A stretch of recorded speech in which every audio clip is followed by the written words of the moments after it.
bring in Edward Lazear, a perfect person to speak to talk about the resignation of Tom Hoenig. Ed Lazear, what does it mean when the great dissenter resigns? Well, the Fed, obviously, in this country is affected very strongly by the chairman. That's a little different from the system that you have in the UK and other countries where the board actually matters a lot more.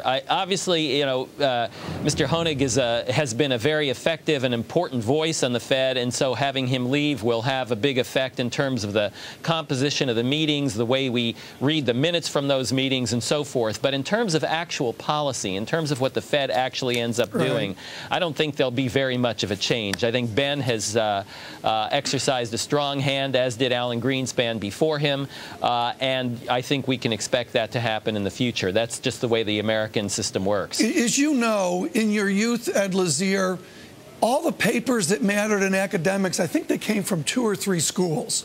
And economics is wonderfully spread out. But I would suggest there's a symbolism to having somebody with the tenure of Hoenig from Iowa State, PhD. It's not Harvard, MIT, Harvard, you know, the usual axis, which, you know, you and others deal with every day. How important is it to have an eclectic group of academic universities represented on the Fed? Well, I think it is very important to have different points of view represented. Whether they have to come from different universities is another question. But, you know, certainly the Chicago School of Economics is different from the Harvard School and so forth. So there is heterogeneity within the academic community, even among the best-known universities. But it's certainly good to have people from other places representing different points of view. Again, I think in terms of its impact on Fed policy, I don't think it will be that great. I think the Fed policy has been a reflection primarily of what we think of as establishment economics. But we always like to have dissenting voices because it's important to make sure that other points of view are represented. That's true in any context. Dreaded first chart, folks. This is an Ed Lazear and a Tom Hoenig chart. If you're just joining us, Tom Hoenig announcing his retirement from the Federal Reserve Bank of Kansas City. Job flows back near normal. This is an interesting ratio, employment to unemployment, and you can see the size of the crisis going back 20-some years, and then down we go with improvement in flows. Fewer unemployed, even though it's been grudging in bringing back employment. First, Ed Lazear, how far are we back to normal? Are we really getting back to normal when we see claims under 400,000?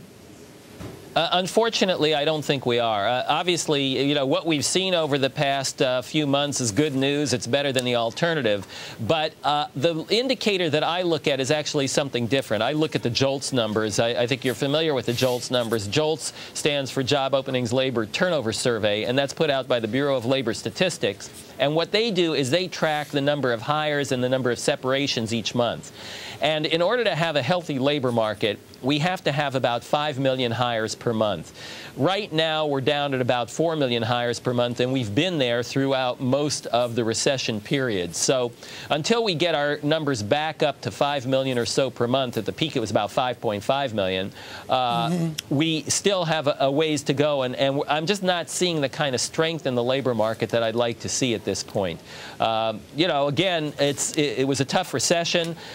Things are better now than they were, but we still have some distance to travel here. Let's push against Tom Hoenig and inflation and hawk. Ed Lazear, with your caution, here is the NFIB Small Business Survey in white. It's an elegant chart. And you've got the ISM manufacturing boom there, that big business job boom. The hawks, Plosser, Lacker, Hoenig, talk about we're getting there. We're through there. We need to worry about inflation, yet small business, Ed Lazear, flat on their back. What does that signal to you? Yeah, I think that is a problem. We haven't seen it trickle down to the rest of the economy yet. We know that profits are high. We know that productivity has been very high. I know one of the things that you worry about a lot, Tom, is the relationship between productivity and the business cycle. We've talked about that before. And that's been a good indicator. But I don't think that we are seeing the kind of strength that we need to see. Now, the question for the Fed, and, you know, I don't want to second guess the Fed, but the question for the Fed has always been whether the policy will work, whether it will work in a timely fashion, and whether it will work effectively. And the Fed policy works, but it tends to work pretty slowly. That was one of the things that we've learned over the past few years. And furthermore, we also know that you don't get that much punch out of it. So I'm not as concerned on the upside in terms of inflation, nor am I as sanguine about the ability of the Fed to stimulate the economy. Let's come back. We're going to come back with Ed Lazear, the former chairman of the President's Council of Economic Advisors. Ed, I want to bring up an op-ed from you from a number of months ago, which I really think shows a deficit angst here. Let's bring it up, folks. Ed Lazear, working at the Hoover Daily, reports spending, not the deficit, is the most important measure of fiscal restraint. A fiscally irresponsible president could balance an out-of-control budget by taxing too much. Where do you cut spending if there's rhetoric about health care and Social Security and very few choices in terms of short-term spending reductions? Well, you just said the right word, Tom. You said short-term, and I think there are two problems. One is the long-term problem, and one is the short-term problem. The long-term problem, the one that's received the most attention, is the Social Security problem. It's the Medicare problem, Medicaid problem as we move into the future. That will not have, even if we were to remedy those problems, fix them up right now quickly, they will not have much of an impact on the current fiscal situation because we're not going to do anything to cut Social Security for current recipients or Medicare for current recipients. That's the kind of stuff that will happen out in the future. They're very important, and in the long run, they're the most important, but they don't do anything to change the picture as we look at it right now. The current picture is primarily a result of big changes in government spending over the past couple of years. We went from a situation where we spent 20 to 21% of GDP through the government to one where we're spending closer to 24, 25% of GDP to the government. And what we need to do, I think, is we need to roll that back and roll that back rather quickly because every year, this year, we'll probably add another 10 percentage points to the debt to GDP ratio. And in the long run, that is really problematic for economic growth. Ed Lazear talking about spending austerity. Here's Paul Krugman today with a sharp note to start the weekend in the New York Times. Professor Krugman, the austerity delusion, we're not serious. I think Ed Lazear would agree with that. We're not serious. Any talk of using Medicare funds effectively shrieks of death panels. And that was the name of the baseball team. That's a band our camera crew had, Death Panel. And the official GOP position appears to be that nobody should ever pay higher taxes. Professor Lazear, I think Professor Krugman really sums it up nicely, this political polarity that doesn't meet anywhere in the middle. How do we get to an intelligent debate?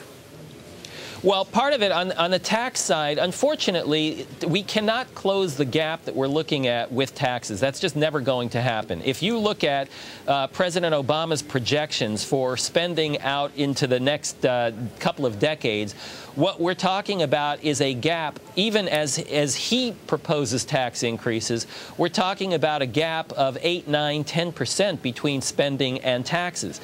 So we're not going to raise taxes by 30%, 30, 40%. That's what it would take in order for us to close that gap.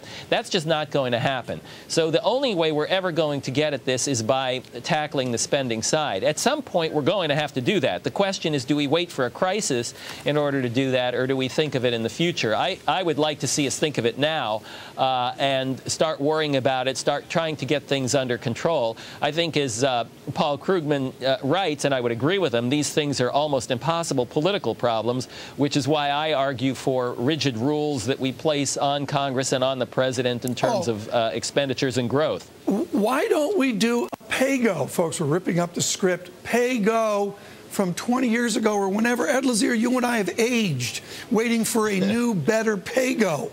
Isn't that just simple? Well, pay-go is one rule, but the trouble with pay-go helps in the sense that it does constrain the increase in spending.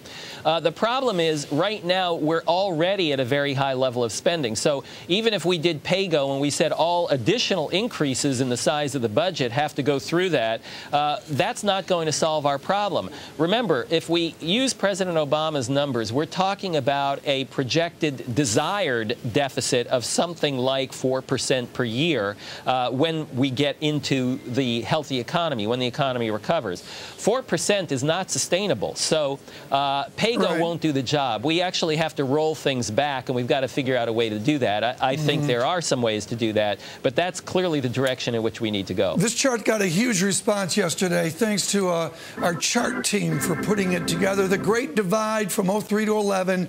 Ed Lazear, I took normalized from 2003. Corporate profits is represented by the NEPA series. Up they went, down they went. Boy, have corporate profits recovered. And you see a shocking non-farm payrolls, which has just gone nowhere in 7 years. When does labor, that you study, when does labor get some of that productivity gain? Well, unfortunately, the link between wages and productivity, while it's very, very close over the long run, and the long run isn't actually all that long. It's like 5 years.